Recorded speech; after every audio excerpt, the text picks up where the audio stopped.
dia kranial, lebih dia melengkung, lebih cembung ya, dia konveks. Sedangkan dia caudal dia agak lebih lurus, kranial itu kanan, caudal dia kiri. Dexter, sinister. Ini dia fascias auricularis karena aurikulanya yang lebih tampak. Di fascias auricularis dia itu terdapat yang namanya sulcus interventricularis parconalis, kemudian ada corpus adiposum subspicardiale. Kemudian di sini, jadi di atas dari atrium kanan ini terdapat conus arteriosus yang menghubungkan langsung ke truncus pulmonalis. Truncus pulmonalis, conus arteriosus, ventricle kanan, atrium sinistra, ventricle sinistra, atrium dextra, ventricle dextra, apex cordis, basis cordis. Oke. Kemudian ini jadi untuk salurannya, kalau pada fascias apa namanya? Fascias auricularis itu yang tampak adalah truncus pulmonalis, arteri truncus pulmonalis, aorta. Ini dia aorta itu menyambungkan ke aorta ascendens. Dan ini ada arcus aortanya. Arcus aorta itu membentuk yang namanya truncus brachiocephalica. Kalau ini biasanya arteri subclavia sinistra dan dextra.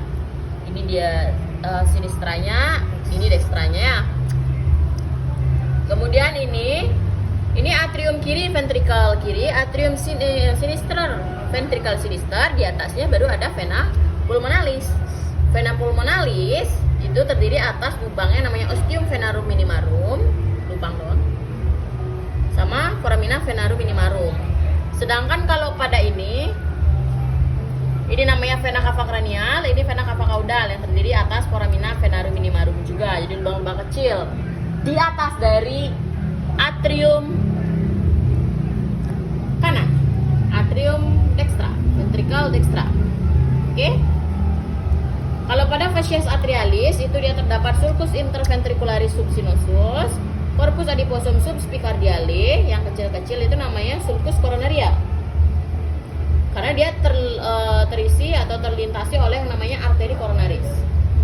Ini juga sulcus coronari, arteri coronari. Kalau ini dia sulcus longitudinalis accessorius, sulcus interventricularis paraconalis, auricula sinistra, karena dia letaknya di atas dari atrium dan ventricle sinistra. Apa? Kemudian untuk bagian dalamnya,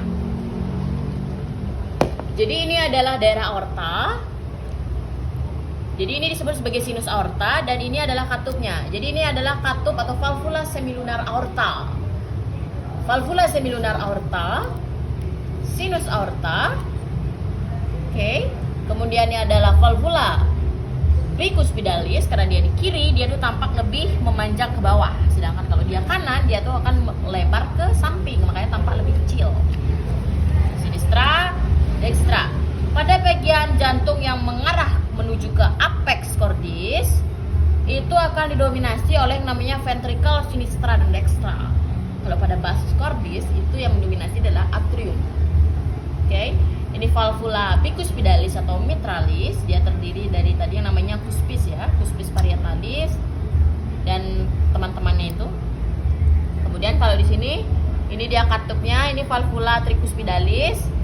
Yang ini namanya trabecula carnae. Jadi dia itu sebenarnya fungsinya untuk mencegah jantung agar tidak melar. Ya. Trabecula carnae tempat nempelnya itu namanya musculus pectinati. Oke. Kalau di sini tempat nempel dari chordae tendinae, ini adalah musculus papillaris.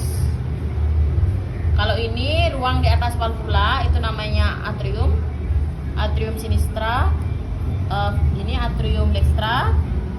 Lubang doang tempat nempelnya dari katup ini disebut sebagai ostium atrioventricularis sinistrum, ostium atrioventricularis dextra sinistra, ostium ternyata lubang. Sedangkan tepian itu disebut sebagai margo ventricularis karena dia menempel dengan ventricle. Margo ventricularis sinistra, margo ventricularis dextra. Kalau di sini disebut sebagai septo marginalis atrioventricularis sinistra et dextra. Oke. Yang musculus rectus itu di mana? Musculus rectus itu di bawah-bawah ini. Kemudian kalau dia yang lubang-lubang ini, lubang tengah-tengah kecil-kecil itu namanya impressio musculi